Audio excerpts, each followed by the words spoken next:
اعوذ باللہ من الشیطان الرجیم، بسم اللہ الرحمن الرحیم۔ ان الذين يكتمون ما انزلنا من البينات والهدى من بعد ما بيناه للناس في الكتاب اولئك اولئك يلعنهم الله ويلعنهم اللائنون إلا الذين تابوا وأصلحوا وبينوا فأولئك أتوب عليهم وأنا التواب الرحيم۔ یہ سورہ البقرہ کا درس جاری ہے، اردو ترجمہ اور انتہائی مختصر تشریح۔ فرمایا جو لوگ ہماری نازل کی ہوئی روشن تعلیمات اور ہدایات کو چھپاتے ہیں، حالانکہ ہم نے انہیں سب انسانوں کی رہنمائی کے لیے اپنی کتاب میں بیان کر چکے ہیں۔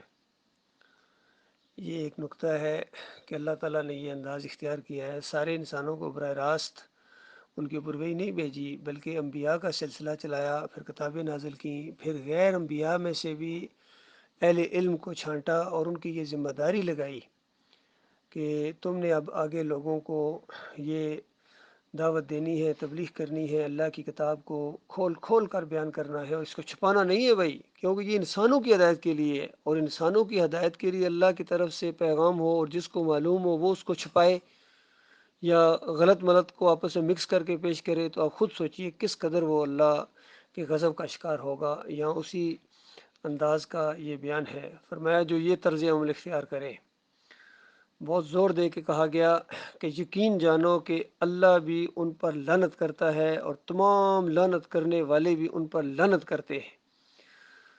یعنی جس نے بھی لعنت کی ہے کسی چیز نے، وہ انہی لوگوں پر کی ہے جو اللہ کی ہدایات کو چھپاتے ہیں، حق اور باطل کو ملاتے ہیں۔ یہ ان پر بڑی سخت اللہ کے غضب نازل ہوا ہے، اندازہ لگی کیسی سخت لعنت ہے۔ ابھی آگے جا کے پھر اسی چیز کو دوسرے الفاظ میں دہرایا گیا ہے۔ اور میں البتہ جو اس روش سے باز آ جائیں اور اپنے طرز عمل کی اصلاح کر لیں اور جو کچھ چھپاتے تھے اسے بیان کرنے لگیں، ان کو میں معاف کر دوں گا، اور میں بڑا درگزر کرنے والا اور رحم کرنے والا ہوں۔ اندازہ لگائیے اتنا بڑا جرم کرنے والا انسان بھی اگر ڈر جائے اللہ سے اور اللہ سے توبہ استغفار کرے، معافی مانگے کہ لوگوں بھائیوں غلطی ہوئی ہے، انہی بڑے اکابرین کی وجہ سے اور ماحول کی وجہ سے اور دنیا کی لالچ کی وجہ سے اگر کچھ کام ہو گیا ہے، کچھ حق اور باطل کو ملا دیا ہے، تو میں یہ باتیں بتاتا رہا ہوں کہ اللہ کو وسیلے کے ساتھ پکارو، بحق فلاں بحرمت فلاں پکارو، کسی اور کے رکوع کرو، سجدے کرو، پیروں کی پنڈلیاں دباؤ، اجرت لیتا رہا ہوں، اس طریقے سے وہ بیان کرے، یا جمہوریت کے مشرکانہ نظام کو میں تقویت دیتا رہا ہوں، یا جو بھی تعویذ گنڈا کرتا رہا ہو اور سرمیلے کرتا رہا ہو، بڑے سے بڑے جرائم کر چکا ہو، خاص کر ذات کا شرک کر چکا ہو، تاکہ اللہ کا کوئی بیٹا یا نور کا ٹکڑا مانتا رہا ہو، اور اعلان کر دے کہ بھائیو اب مجھے معلوم ہو گیا ہے یہ ساری شرکیہ باتیں تھیں، اللہ مجھے معاف کرے اور تمہیں بھی میں منع کرتا ہوں۔ اور اب یہی تلافی ہے کہ اس کو بیان کیا جائے ہر جگہ کہ اس سے پہلے جو 11ویں کی دیگ پکاتا رہا ہوں، یا 10 محرم کی میں سبیلے لگاتا رہا ہوں، حسن حسین کے شربت پیتا اور پلاتا رہا ہوں، اور 12 ربیع اول کو جھنڈیاں لگاتا رہا ہوں، عرس اور میلے کرتا رہا ہوں، کیک کاٹتا رہا ہوں، اور اس طرح کا جو بھی جرم، پیری مریدی، جو بھی کسی پیر کا میں بیعت رہا ہوں، سب کچھ یہ کفر ہے، شرک ہے، انکار ہے۔ اگر کسی نے گنبد بنایا ہے تو اس سے توبہ کرے، مورتی کی پوجا کرتا رہا ہے تو توبہ کرے، کالی دیوی کی یا ہرے گنبد کی پوجا کرتا رہا ہے تو اس سے توبہ کرے اور اعلان کر دے۔ عالم دین کے لیے اعلان کرنا ضروری ہے، یہاں عالم دین کی اصل میں بات ہو رہی، چونکہ علماء کا کام ہوتا تھا لوگوں میں تعلیمات دینا، تبلیغ کرنا، اور خاص کر اللہ کی کتاب کو کھول کھول کر بیان کرنا۔ تو اس سے پہلے جو وہ چھپاتا رہا ہے اب اس کا اعلان کرے۔ ایک عام آدمی جو ہوتا ہے وہ جو شرک قربت کرتا رہا بس اسے توبہ کر لے، اس کے لیے وہی کافی ہے، لیکن جو عالم دین پہلے بیان کر چکا ہو، کوئی تفسیر لکھ چکا ہو، تو اب اس کے لیے لازمی شرط قرار دی گئی، اگر یہ شرط پوری نہیں کرتا ہے تو اس کی توبہ پھر توبہ نہیں ہے۔ فرمایا ایسے کٹے سے کٹے کافر اور مشرک کو بھی مالک معاف کرنے کے لیے تیار ہے۔ اسی لیے ہم ان کو بار بار کہتے رہیں کہ دیکھو جو تمہارے اندر یہ شرک آ گیا ہے، یہ سجدہ تعظیمی کا شرک آ گیا ہے، یا بے حق فلاں بے حرمت فلاں کا شرک آ گیا ہے، یا بادشاہ کے سامنے سر جھکانے کا شرک آ گیا ہے، یا جمہوریت کا شرک آ گیا ہے، جو بھی کسی کے اندر ہے ابھی تک زندہ ہو توبہ کر لو، معافی مانگ لو، بڑا معاف کرنے والا مالک ہے۔ لیکن اگر جو مر گئے ہیں ان کے لیے اب تلافی کا کوئی موقع نہیں ہے، تمہارے لیے موقع ہے۔ فرمایا جن لوگوں نے کفر کا رویہ اختیار کیا اور کفر کی حالت میں جان دے دی، یعنی مر گئے، چاہے جس طرح سجدہ تعظیمی کا کتنا منع کیا تھا محمد حنیف کو، 7 سال اس کو سمجھاتے رہے لیکن توبہ نہیں کی، اسی پر مر گیا۔ کتنے خالد عزیز اسی پر مر گیا، صابر علی مر گیا، اس طرح دوسرے جتنے صوفی سارے جتنے صوفی ازم پھیلا کے گئے ہیں، عبدالقادر جیلانی ہو، محی الدین چشتی ہو، علی اجمیری ہو، مجدد افسانی ہو، اور یہ انفاس العارفین والے ہوں، شاہ ولی اللہ کا پورا خاندان ہو، یہ جتنے بھی ہیں، پیر میر علی شاہ ہو یا گولڑ والی سرکار ہو، جو بھی ہیں جو اس شرک پر مر گئے ہیں، فرمایا ان پر اللہ اور فرشتوں اور تمام انسانوں کی لعنت ہے، اسی لعنت کی حالت میں وہ ہمیشہ رہیں گے، نہ ان کی سزا میں تخفیف ہوگی یعنی کمی نہیں ہوگی، اور نہ انہیں پھر کوئی دوسری مہلت دی جائے گی، دوسرا موقع نہیں ملے گا۔ یہی تو ہم بتاتے رہے بھائیو، دوسرا موقع نہیں ہے، ایک دفعہ یہ موقع ہاتھ سے نکل گیا تو اس کے بعد ہمیشہ ہمیشہ کی۔ اور آج کچھ میں وہ پوسٹیں پڑھ رہا تھا جس کے اندر جہنمیوں کے بارے میں بتایا گیا، غور کر کے اور سوچ کے بھی عقل حیران ہوتی ہے۔ آپ اندازہ لگائیں، جہنمی کا ایک دانت یا داڑھ احد پہاڑ جتنی ہوگی، اس سے آپ اندازہ لگائیں جب ساری دانتیں ملائیں اور پورا اس کا جسم ملائیں، اس کی جلد جو ہے وہ پتہ نہیں 66 فٹ چوڑی ہوگی، اس کی صرف جلد کتنی، اور اس کی بیٹھک جہاں وہ بیٹھے گا ایسا لگتا ہے جس طرح پورے پنجاب کے اوپر یا یہاں بحرین کے اوپر اگر وہ بیٹھ جائے ایک جہنمی، تو غور کیجئے اس طرح بڑے جسم کر دیے جائیں گے، اور زنجیروں کے اندر جکڑے ہوئے تھوڑے گرز، وہ جو بڑے بڑے تھوڑے ہوتے ہیں وہ مارے جائیں گے، اور خون اور پیپ کی وادیوں کے اندر گھسیٹا جائے گا۔ اللہ کے بندو، اس شرک بھی ایسی معمولی جرم نہ سمجھو، یہ اللہ کو گالی ہے۔ اللہ کو گالی دینا تم مذاق سمجھا تم نے؟ کہتے ہیں جی حقوق اللہ معاف ہو جائیں گے، حقوق العباد نہیں معاف ہو جائیں گے، اس طرح یہ دماغوں میں ڈالے۔ سب سے پہلا حق اللہ کے ایک، اس کے ساتھ تم شرک نہ کرو، بتاؤ کیا معاف ہو جائے گا؟ شرک کی معافی نہیں ہے، اللہ تعالیٰ نے کہا کہ یہ حق نہیں معاف کروں گا کبھی۔ یہ اللہ کا حق ہے کہ بندہ صرف اسی کو اپنا معبود مانے، اسی کو پکارے، اسی کے سامنے رکوع اور سجدے کرے، اور اسی پر توکل اور بھروسہ رکھے، اور اس کے علاوہ کسی اور کی طرف رخ نہ کرے۔ یہ سب سے پہلا حق ہے۔ اور پھر نبی علیہ السلام نے بتایا کہ جو کوئی بندہ اس طرح کا ایمان لائے اپنے مالک کے اوپر، پھر اللہ اس کو حق دیتا ہے کہ اللہ پھر اس کو جہنم کا عذاب نہ دے۔ اس انداز سے یہ بات بتائی گئی ہے۔ فرمایا کہ تمہارا الہ، دیکھیے یہ الہ کا مسئلہ ہے، اسی وجہ سے اللہ تعالیٰ نے اتنا زور دیا اس کے اوپر۔ فرمایا تمہارا الہ بس ایک ہی الہ ہے۔ غور کرو اللہ کے بندوں، کس انداز سے یہ آیت لائی گئی ہے، اس کا ربط آپس میں دیکھو۔ اس کا مطلب یہ ہے کہ یہ جتنے مولوی اور پیر اور دنیا دار قسم کے لوگ ہیں، سیاسی لیڈر ہوں یا عسکری، یہ سارے کے سارے کیوں حق اور باطل کو ملاتے ہیں، چھپاتے ہیں؟ یہ الہ کا مسئلہ چھپانے سے ان کے دنیاوی مفادات حاصل ہوتے ہیں، الہ کا مسئلہ چھپانے کی وجہ سے۔ تو جب یہ مسئلہ بیان کر دیں گے تو ظاہری بات ہے دنیاوی مفادات پر تو کچھ نہ کچھ چوٹ پڑے گی، اس کو سہ جاؤ، اور اللہ کی طرف دھیان کرو، آخرت کی طرف دھیان کرو۔ مالک دنیا میں بھی تمہیں دوبارہ وہ سارا تمہارا جو سٹیٹس ہے وہ بحال کر دے گا، اور دنیا کی دولت تمہارے اوپر اور زیادہ کھولے گا اپنی طرف سے، جائز طریقے سے تمہیں اللہ تعالیٰ اتنی زیادہ دے گا کہ تم سنبھال نہیں سکو گے۔ فرمایا تمہارا الہ بس ایک ہی الہ ہے، اس رحمان اور رحیم کے سوا کوئی اور الہ نہیں ہے۔ دیکھا یہ دونوں باتیں مل کے ایک بنتی ہیں، صرف اتنی بات نہیں ہے کہ اللہ کے علاوہ کوئی الہ نہیں، یہ ہے کہ دوسرے جو الہ بنائے ان کا انکار کرو، کفر بالطاغوت کرنا پڑے گا، ان کی داتائی، ان کی دستگیری، ان کی مشکل کشائی، حاجت روائی کا بالکل اعلان کے ساتھ انکار کرو گے، بالکل اموات غیر احیاء، یہ مردے ہیں، ان کے اندر زندگی کی رمق تک باقی نہیں، یہ کیا داتائی کریں گے، دستگیری کریں گے، مشکل کشائی اور حاجت روائی کسی کی کیا کریں گے؟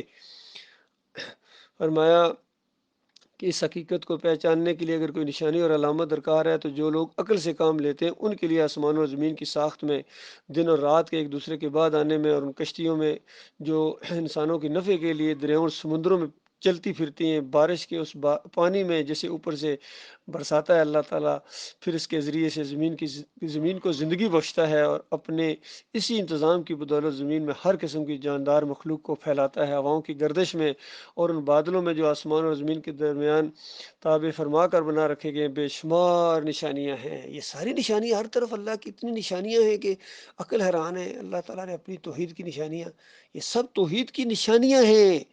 صوفیوں نے الٹا مانی لیا، انہوں نے کہا اللہ کی یہ سب کچھ اللہ ہی ہے، لا موجود الا اللہ۔ اور ڈاکٹر اسرار جیسا مفکر بھی اسی کی تشریح کرتا ہے، اندازہ لگے کہ یہ جو کچھ کائنات میں نظر آتا ہے اللہ کی ذات تو ہے، وحدت الوجود۔ اس طرح ان کی مت ماری گی سرفیروں کی۔ فرمایا کچھ لوگ یعنی ایسے بدبخت ہیں کہ اتنی نشانیاں ہونے کے باوجود، دیکھنے کے باوجود، سننے کے باوجود، وہ اللہ کے سوا دوسروں کو اس کا ہمسر اور مد مقابل ٹھہراتے ہیں۔ مد مقابل، اندازہ لگاؤ، مسجدوں تک کے اندر آ کے انہوں نے لکھا ہوتا ہے ایک طرف یا اللہ، اور بالکل مقابلے میں یا رسول اللہ، کوئی یا علی مدد لکھتا ہے، کوئی یا رسول مدد لکھتا ہے، ایک طرف بیت اللہ بناتے ہیں، بالکل مقابلے میں گمت بنا دیتے ہیں۔ مطلب کس طرح ہر جگہ انہوں نے مقابلہ کیا جائے، نماز کے اوپر بھی دائیں طرف بیت اللہ، بائیں طرف گمت۔ تو یہ گمت ان کے دماغوں کے اندر چلا گیا، جس طرح بنی اسرائیل کے مشرکین کے اندر وہ گائے چلی گئی تھی، بچڑا چلا گیا تھا، نکل نہیں رہا تھا۔ فرمایا ان کے ساتھ ایسی محبت کرتے ہیں جس طرح کی محبت اللہ تعالیٰ سے کرنی چاہیے۔ اگر موجودہ دور میں اس کی آپ مثال دیکھنا چاہتے ہیں تو یہ خادم حسین رضوی نے نبی علیہ السلام کے ساتھ جس طریقے سے محبت کا اظہار کیا ہے، یہ وہ والی محبت ہے جو اللہ کے مقابلے میں کی جاتی ہے۔ باقی وہ نبی کی حیثیت سے جو محبت ہے وہ تو اللہ کی وجہ سے کی جاتی ہے، جس طرح صحابہ کرام نے کی تھی، وہ والی محبت اس طریقے سے ہے۔ لیکن یہ طاہر القادری کی محبت، طارق جمیل کی محبت، اور تقی عثمانی کی محبت، یا یہ خادم حسین رضوی کی محبت، یہ خالص مشرکانہ محبت ہے۔ یہ محبت جو ہے شرک ہے۔ جس طرح عیسائیوں نے محبت کی، اپنے انبیاء سے بیٹے بنا دیے، انہوں نے نور کے ٹکڑے بنا دیے، تو یہ محبت نہیں ہے، یہ دشمنی ہے، اپنے ساتھ بھی اور انبیاء کے ساتھ بھی۔ فرمایا ان کے ساتھ ایسی محبت کرتے ہیں جیسی محبت اور گرویدگی اللہ کے ساتھ ہونی چاہیے۔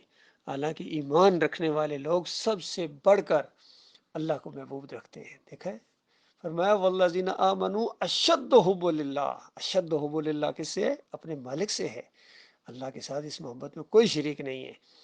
اور ہمارے جو شاعر مشرق علامہ اقبال صاحب حکیم الامت فرماتے ہیں قوت قلب و جگر گردد نبی، از خدا محبوب تر گردد نبی، کہ جگر کی قوت بھی بن جاتا ہے نبی جب اللہ سے زیادہ پیارا ہو جائے، اللہ سے زیادہ محبوب ہو جائے۔ اندازہ لگائیے، اس طرح مشرکانہ شعر ہے یہ۔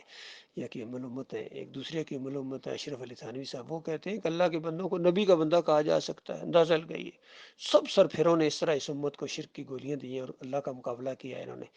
ان کا پوسٹ مارٹم جب میں کرتا ہوں تو اس کے بعد کہتے ہیں کسی کو نہیں چھوڑتا ہے، کسی کو نہیں چھوڑتا ہے۔ میں چھوڑوں گا کیوں؟ چھوڑوں گا، میرے مالک کے ساتھ انہوں نے آنکھ ملائی ہے، میرے رب کو پیچھے کر کے اپنی بات بنوائی ہے، پوری دنیا کو آج زمین کے اوپر ان کو مشرک بنا دیا۔ اللہ ماشاء اللہ، بہت کم لوگ ایمان خالص کے اوپر رہ گئے، اس دین کے اوپر جو انبیاء کا دین تھا، اور آخری نبی محمد صلی اللہ علیہ وآلہ وسلم نے جس کی خاطر ماریں کھائیں، دیس نکالا دیا گیا اور اپنے پیروں کو خون میں لت پت دیکھا، اور اس کے بعد اسی ایمان عقیدے کی وجہ سے جنگیں لڑی ہیں، تکلیفیں اٹھائی ہیں۔ اب اس نبی کا نام لے کے یہ دنیا کما رہے ہیں، نماز پڑھانے کے پیسے، اذان دینے کے پیسے، مدرسے چلا رہے ہیں، کفر و شرک بھی پھیلا رہے ہیں، اور پھر پیسے بھی لے رہے ہیں، اس کے اندازہ دوہرا جرم کر رہے ہیں۔ یہ کچھ ہونے والا اللہ کے بندوں، ان کے ساتھ بڑا کمر توڑ معاملہ کیا جائے گا۔ فرمایا کاش جو کچھ عذاب کو سامنے دیکھ کر انہیں سوجنے والا ہے، یعنی ابھی تو یہ کہہ رہے ہیں نا، فضل الرحمان سے کسی نے پوچھا ذریعہ معاش کیا ہے، کہتا ہے کہ اللہ کا بڑا فضل ہے، اللہ کا بڑا فضل ہے۔ یہی طاہر القادری کہتا ہے، سارے کہتے ہیں اللہ کا بڑا فضل ہے، دین کو ذریعہ معاش میں ہے، اور کہتے ہیں اللہ کا بڑا فضل ہے۔ اور اعلان کے ساتھ خادم رضوی کہتے تھے یہ سب کچھ جو کچھ میں نے دین سے کمایا ہے، اندازہ لگاؤ، اور اللہ کا بڑا فضل ہے۔ ان کو پتہ چلے گا، فرمایا آج کاش ان کو وہ بات پتہ چل جائے جب اللہ کا عذاب دے کر ان ظالموں کو جو کچھ سوجنے والا ہے، کاش ان کو آج سوج جائے، آج ان کو یہ احساس ہو جائے کہ ساری کی ساری قوتیں اور طاقتیں اور سارے اختیارات اللہ کے قبضے میں ہیں، اور یہ کہ اللہ سزا دینے میں بھی بہت سخت ہے۔ جب وہ سزا دے گا اس وقت کیفیت یہ ہوگی کہ وہی پیشوا اور رہنما جن کی دنیا میں پیروی کی گئی، غور کرو اللہ کے بندو، جن کے آج جھنڈے بلند کرتے ہو نا، کہتے ہو کہ میں ان کی خاطر جان قربان کر دوں گا، کوئی کہتا ہے نواز شریف کی خاطر جان قربان کرو، کوئی کہتا ہے عمران خان کی جان بھی حاضر ہے، کوئی کہتا ہے فضل الرحمان کے لیے ہماری جان حاضر ہے، کوئی کہتا ہے اس دیوبندیت کے لیے ہماری جان حاضر ہے، کوئی بریلویت کے لیے، اور کوئی اہل حدیثیت کے لیے جان حاضر کر کے بلکہ جان دے کے چلے گئے. جس طرح صبح میں نے ایک کلپ ڈالا تھا ان کا علامہ احسان الہی ظہیر صاحب کا، اسی تقریر میں کہہ رہے ہیں کہ ہم جان دے دیں گے اور ساتھ ہی شرک کر رہے ہیں کہ کہتے ہیں میں تو مدینے والے کے سامنے جھکتا ہوں، میں کسی اور کے سامنے نہیں جھکتا. اس طرح شرک ان کے دماغوں کے اندر ہے، ان کے خونوں کے اندر، ان کے رگوں کے پٹھوں کے اندر شرک چلا گیا. یہ موقع موقع سے باہر آ جاتا ہے. تو فرمایا جب وہ سزا دے گا تو اس وقت کیفیت یہ ہوگی کہ وہی پیشوا اور رہنما جن کی دنیا میں پیروی کی گئی تھی اپنے پیروں سے بے تلکی ظاہر کریں گے مگر سزا پا کے رہیں گے. آج کہتے ہیں نا کہ محمد حنیف کے نقش قدم پر چلنے کی توفیق عطا فرما. اللہ سے دعائیں مانگتے ہیں شرک اور کفر پھیلانے والے اس طاغوت کے نقش قدم پر چلنے کے لیے دعائیں مانگتے ہیں. کل ان کے ساتھ یہ دیکھو کیا رویہ اختیار کریں گے، ان پر لعنتیں بھیجیں گے اور کہیں گے کہ یا اللہ ان کو بالکل ان سے بے تلکی کا اظہار کرتے ہیں مگر سزا سے نہیں بچ سکیں گے. آج ان سے بے تلکی کرو اگر جو زندہ ہو تو، باقی جو مر گئے انہیں کے ساتھ وابستگی کرتے وہ گئے مرے گئے اور ان کے سارے اسباب و وسائل کا سلسلہ کٹ جائے گا. اور وہ لوگ جو دنیا میں ان کی پیروی کرتے تھے کہیں گے کہ کاش ہم کو ایک موقع پھر دیا جاتا تو جس طرح آج یہ ہم سے بیزاری ظاہر کر رہے ہیں ہم ان سے بیزار ہو کر دکھاتے. غور کیا کچھ حضرت صاحب آج ہم کیوں ان سے بیزار ہیں؟ کیونکہ اس سے زیادہ تم بیزاری کا اعلان کرنے کے لیے وہاں اللہ سے فریاد کرو گے کہ یا اللہ ایک دفعہ دنیا میں بھیج، ہم ان سے بیزاری اور تلگی کا اظہار کریں گے. لیکن وہ موقع نہیں آئے گا. آج موقع ہے، آج موقع ان سے بیزاری کا اعلان کرو. یوں اللہ ان لوگوں کے وہ اعمال جو یہ دنیا میں کر رہے ہیں ان کے سامنے اس طرح لائے گا کہ یہ حسرتوں اور پشیمانیوں کے ساتھ ہاتھ ملتے رہیں گے مگر آگ سے نکلنے کی کوئی راہ نہ پائیں گے. یہ کچھ ہونے والا ہے. اللہ کے بندوں کیسا بیان ہے یہ قرآن کا. اردو کے اندر تو اتنا زور بندہ یعنی بیان نہیں کر سکتا جو زور عربی کے اندر ہے. اسی وجہ سے مکہ کے اندر کھلبلی مچی تھی اور نبی علیہ السلام کو وہاں رہنے نہیں دیا جاتا تھا. وہ ابوبکر صدیق اور عمر بن خطاب جیسے آدمی وہاں نہیں رہ سکتے. باقی ہر چیز رہ سکتی ہے لیکن یہ ایمان الہکم الہ واحد کی دعوت دینے والے، توحید کی دعوت دینے والے، رد شرک کرنے والے، کفر بالطاغوت کرنے والے، جو صحیح معنوں میں انسانیت کے خیرخواہ گزرے ہیں، ان کے ساتھ قوموں نے بڑی سختی کے ساتھ معاملات کیے. کبھی پاگل کہتے تھے، کبھی دیوانہ کہتے تھے، کبھی بہت بڑا بیوقوف کہتے تھے. کہتے تھے ان بیوقوفوں کی طرح ایمان لائیں.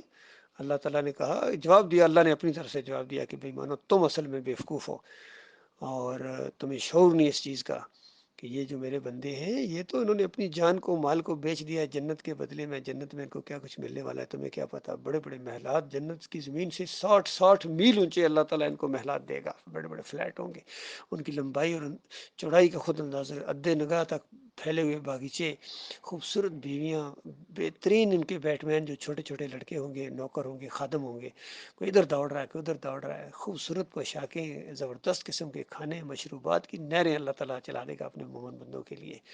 آج چند دن کی زندگی اللہ کے بندوں، آخرت کی بازی کھیلو اور اس جوانی کو عمر کر لو. اللہ تعالیٰ اس کی توفیق عطا فرمائے.